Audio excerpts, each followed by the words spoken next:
Anime you should watch. Kiki's Delivery Service.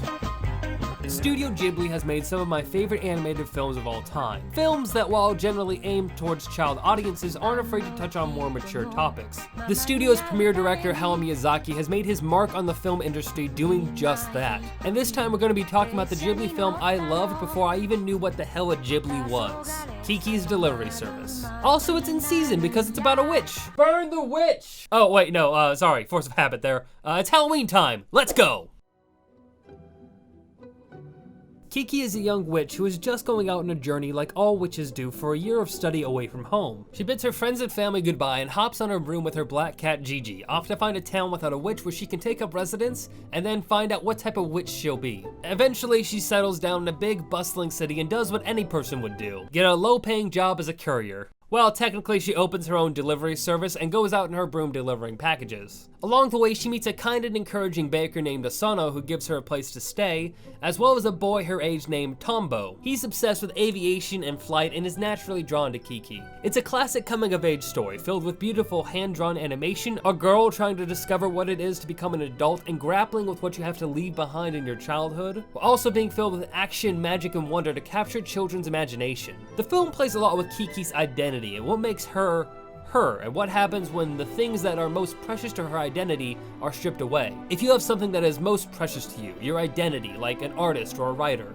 what happens when no matter how hard you try, you just can't seem to do it anymore? Or when you monetize your passion, when you sell what you view as your identity as a service to other people, how does it affect you? How does it drain you? How do you find yourself when you don't even know who you are anymore? These questions are core to this film, and many of them I didn't grasp till I was much older. I've been watching and rewatching this movie for 20 years, and I still find new angles and meanings to make me think. Though even outside of this, on the surface level, you'll find an exciting, beautiful film that nearly everyone should be able to relate to. Something I've also grown to appreciate more and more from Miyazaki and Ghibli films in general is their view on humanity. There are plenty of people in Ghibli films who are mean or rude. Many of his stories have villains, like nearly every film does. Miyazaki, though, makes a concerted effort to make his villains human and relatable. My favorite example being Lady Eboshi from Princess Mononoke, who is responsible for destroying the environment around her with her mining town, but also takes care of the sick who have nowhere to go, and provides a haven for the downtrodden to build a life for themselves. This is the complexity he gives his villains, and it feeds into how he handles his other supporting characters. I'm always taken aback by some of the warmth and kindness that exists in his worlds. People who trust, care for, and support other people. And this care and kindness they show always feels genuine because Miyazaki is capable of giving his characters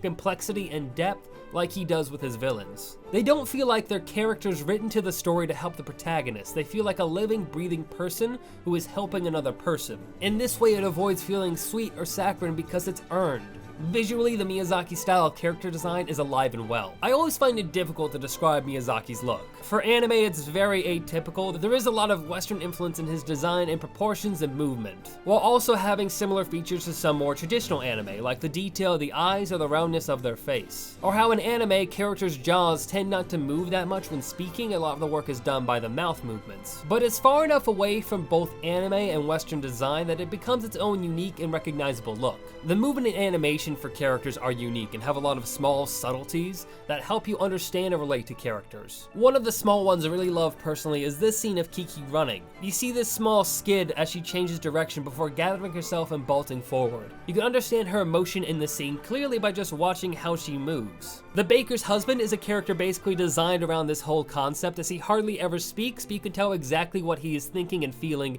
by just watching his movements alone. It's the little touches, like a small smirk, or how he stretches and loosens up his muscles, that make everything snap into place and gives the animation the attention to detail that Miyazaki is legendary for. He oversees every single frame of animation, and his dedication to the craft always shines through. The setting and design of this world is something that always stuck with me. Like, I love the simplicity of Kiki's design, with her plain dark dress and red bow. It sets her apart in the modern-ish city around her and the other girls her age that wear more stylish clothing. She's a blend of the old world and the new. She practices the age-old techniques of witchcraft and all the tradition that comes with it, but flies around on her broom with a portable radio to listen to pop music. The city itself feels like it's possibly a late 50s, early 60s Northern European town. There's a lot of brick and stone with the old city walls still standing as the city grows and expands around them. Plus, there's a scenic view of the ocean, and I can really see why Kiki immediately chose this place to live. Background work here is immaculate, with lots of detail and planning. The geography of the city is well laid out, with a few overhead shots giving you an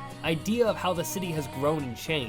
It's really impressive detail. Music for Kiki has some beautiful orchestral music that when I listen to it makes me think of flying and being free. It was composed by Miyazaki's go-to composer Joe Hisaishi, who has worked on most if not all of Miyazaki's films. And of course, he always manages to set the mood and feeling with each film perfectly. Personally, I also absolutely love the track that plays during the opening credits, and forgive me for the pronunciation of this, it's Tsurugi no Dengon by Yumi Matsutoya, which was not made for this film. It came out a good 14 years before it, but I can't think of Kiki without humming along to this groovy track. Similar shows to Kiki would be, of course, other Ghibli films. Spirited Away might be the one I would put closest, as the themes of being a little girl out to fend for themselves while growing and learning about the world around them are prevalent throughout both. You could also compare it to some magical girl animes, mainly Cardcaptor Sakura, which I have a soft spot for personally. Cardcaptor is a bright and beautiful anime about the titular character Sakura learning about the new magical powers she has obtained and her journey in mastering them. While there is a clear distinction of the more Western and traditional type of magic in Kiki and the magical girl genre, the base of it, a young magic user in the modern world trying to find their way, is what really connects these two for me. The last thing I have to compare it to is Little Witch Academia, because they both deal with young Western-style witches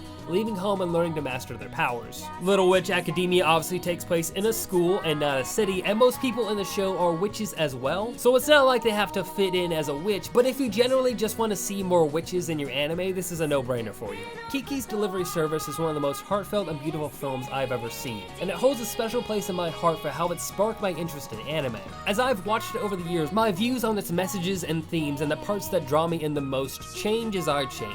Like on my most recent watch through, there's just one line that pops up and smacked me in the face, announcing itself in a layer of Kiki that I hadn't seen through the past 20 years of watching this movie. It's a movie that's themes and messages are always relevant and human, but it also appeals to younger audiences with its humor and action. Kiki's Delivery Service is a movie for everyone and is without a doubt an anime you should watch.